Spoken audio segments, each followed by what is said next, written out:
नमस्कार. मी Samadhan Karad, Gurukul coaching classes founder and directors, Pune Thergaon. माझं educations MSc zoology BAMU university Sambhajinagar या ठिकाणून पूर्ण झालेलं आहे. मी गेली 8 वर्ष बायोलॉजी हा सब्जेक्ट शिकवत आहे. माझं एज्युकेशन जे आहे इयत्ता 1ली ते 10वी पर्यंत ग्रामीण भागामध्ये झालेलं आहे. मला आजही आठवतं की आमच्या शाळेमध्ये एक शिक्षक दिन हा साजरा केला होता. तेव्हा आमच्या सरांनी सांगितलं होतं की तुम्हाला प्रत्येकाला पुढे जायचं आहे आणि कुठला तरी विषय एक शिकवायचा आहे. तर तेव्हा मी माझा सब्जेक्ट जो आहे बायोलॉजी हा विषय चॉईस केला आणि तेव्हा मी त्यामधला जो सेल हा जो टॉपिक आहे त्यावरती मी थोडासा अभ्यास करून मुलांसमोर मी गेलो आणि शिकवायला सुरुवात केली. मग शिकवायला सुरुवात केल्याच्या नंतर मला कुठेतरी असं जाणवलं की आपण खरंच छान शिकवतोय का नाही शिकवतोय हा कुठेतरी मनामध्ये एक प्रश्न निर्माण झाला होता. पण ज्यावेळेस माझं 45 मिनिट्सचं ज्यावेळेस लेक्चर माझं संपलं त्यावेळेस विद्यार्थ्यांकडून टाळ्यांचा कडकडाटामध्ये आवाज निर्माण झाला. तेव्हा मला कुठेतरी वाटलं की खरंच मी खूप छान पद्धतीने शिकवत आहे आणि तेव्हा माझे जे सर होते त्यांनी सुद्धा माझी खूप छान पद्धतीने प्रशंसा केली आणि तेव्हा मला कुठेतरी कॉन्फिडन्स आला आणि तेव्हाच मी ठरवलं की मला शिकायचे तर बायोलॉजी या विषयामध्येच माझं एज्युकेशन घ्यायचं आहे. इथून पुढे ॲज अ करिअर म्हणून मी माझं टीचिंग हा पेशा निवडलेला आहे आणि नंतर हळूहळू मी ज्यावेळेस पुण्यामध्ये आल्याच्या नंतर मी एका कोचिंग क्लासेसवरती जॉब करायला लागलो. जॉब करत असताना माझी अतुल सरांसोबत ओळख झाली आणि आम्ही ते मॅथ्स सब्जेक्ट शिकवायचे आणि मी बायोलॉजी सब्जेक्ट शिकवायचे. पण कुठेतरी आम्हा दोघांना पण असं वाटायचं की आपण पण काहीतरी करून दाखवूया. तर तेव्हा मग आम्ही स्वतः ठरवलं की आपण पण एक आपला छोटासा एखादा क्लास वगैरे उभारू आणि तेव्हा मग आम्ही ठरवलं की क्लास वगैरे उभारल्याच्या नंतर ज्या गोष्टींना आपल्याला अडथळे निर्माण झालेले आहेत त्या गोष्टी समोर आम्ही ठेवल्या आणि त्याचं सोल्युशन आम्ही काढत गेलो. जसं की बाकीच्या एनी अदर कोचिंग क्लासेसमध्ये जर बघितलं आपण तर खूपच जास्त रट्टा मारून वगैरे घेणे, त्यांच्या कन्सेप्ट न क्लिअर करणे, त्यांच्या प्रत्येक गोष्टींना फुलफिल न करणे, ह्या कुठेतरी गोष्टी आम्हाला समोर दिसत होत्या. म्हणून आम्ही असं ठरवलं की जे काय करायचं आहे ते आपण ह्या सगळ्या गोष्टी स्वतःच पूर्ण करून दाखवूया. मग आमची तेव्हापासून आमची क्लासची जी आहे सुरुवात झालेली आहे. तेव्हा कुठेतरी आम्ही क्लासची सुरुवात करायची असं ठरवलं, पण मध्येच कोविड ही सिच्युएशन आलेली होती.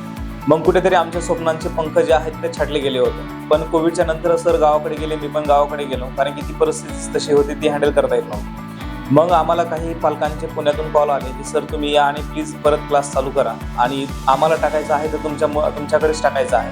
कारण की त्यांना एक आत्मविश्वास होता की चला कराड सर आणि अतुल सरांकडे जर आपण गेलो तर आपल्या मुलांचं भवितव्य खूप छान पद्धतीने उजळेल. मग कुठेतरी आम्हाला स्वतःला पण कॉन्फिडन्स आला, विश्वास आला की चला आपण काहीतरी नाव कमवलेलं आहे. अशा प्रकारे आमचे GK सर्स गुरुकुल कोचिंग क्लासेसची सुरुवात केलेली आहे. विद्यार्थ्यांचा आत्मविश्वास वाढवणे, त्यांच्या शंका दूर करणे, त्यांना सोपे भाषेमध्ये शिकवणे हेच गुरुकुल कोचिंग क्लासेसचं ध्येय आहे आणि इथून पुढेही तेच ध्येय राहील. गुरुकुल कोचिंग क्लासेस हा वेगळा का आहे त्याचं एक कारण आहे. कारण की आपल्या क्लासमध्ये सायन्स या विषयामध्ये बेसिकली 3 सब्जेक्ट येतात, फिजिक्स, केमिस्ट्री आणि बायोलॉजी. आपण काय करतो त्यांना 11वी आणि 12वी या दोन्ही डायरेक्शनने आपण त्यांना घेऊन जातो. कारण की 11वी आणि 12वी नंतर त्यांना स्पर्धा परीक्षा असेल किंवा त्यांचं JEE असेल, नीट असेल किंवा CET असेल, यासाठी लागणाऱ्या बेसिक गोष्टी जर बघितलं गेलं तर 8वी, 9वी आणि 10वीलाच असतात. आणि आपण काय करतो 8वी, 9वी आणि 10वीला त्यांच्या 2 प्रकारच्या एक्झाम्स घेतो क्लासेसमध्ये. एक त्यांची एक्झाम असेल बेसिक कन्सेप्ट होती, त्याला आपण MCQ एक्झाम असं म्हणतो, आणि दुसरी जी एक्झाम आहे ती म्हणजे रिटनची एक्झाम.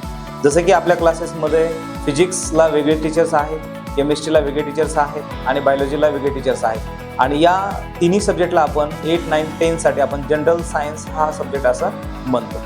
आज आम्हाला अभिमान वाटतो की जो पालकांनी विश्वास आमच्यावरती ठेवलेला आहे तो पूर्णपणे त्यांचा विश्वास आम्ही जिंकलेला आहे. कारण की आज त्यांचे मुलं जे आहेत चांगल्या कॉलेजमध्ये CET असेल, नीट असेल, JEE असेल या एक्झाम ज्या आहेत पास होऊन पुढे चांगल्या कॉलेजेसमध्ये ते गेलेले आहेत.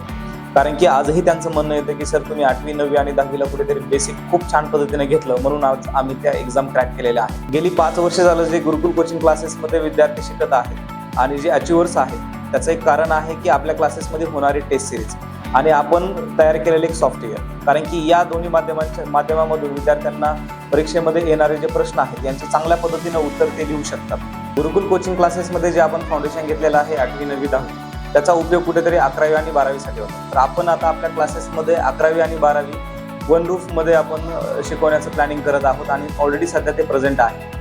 कारण की रेग्युलर कॉलेजला जाऊन विद्यार्थ्यांना अभ्यास वगैरे तर होणार नाही आहे, त्यासाठी आपण आपल्या क्लासेसच्या मार्फत टाईपमध्ये इंटिग्रेटेडमध्ये कॉलेजेस आपण चॉईस केलेले आहे आणि हे पण कॉलेजेस जे आहेत ज्यांची की पिंपरी चिंचवडमध्ये जी फीज जी आहे तिची डिमांड तुम्हाला तर पालकांना माहिती आहे की खूप जास्त आहे, पण आपण जेवढं होईल तेवढं कमीत कमी 5, 6, 10,000 रुपयापर्यंत आपण कॉलेजची फीस आपण ॲड करून गुरुकुल कोचिंग क्लासेसमध्ये, जेणेकरून विद्यार्थ्यांना कॉलेजला जायची गरज नाही आहे आणि पूर्णतः वेळ त्यांना 11वी आणि 12वीमध्ये सेल्फ स्टडीजसाठी आणि विथ कोचिंग क्लासेससाठी त्यांना वेळ देता येईल. आणि जर आपण या डायरेक्शननं जर पुढे गेलो तरच 11वी आणि 12वीचा विद्यार्थ्यांचा JEE, नीट आणि CETचा रिझल्ट येऊ शकतो. GK सर्स गुरुकुल कोचिंग क्लासेसवरती आतापर्यंत जो पालकांनी ट्रस्ट ठेवलेला आहे तो इथून पुढेही कायम राहील. धन्यवाद.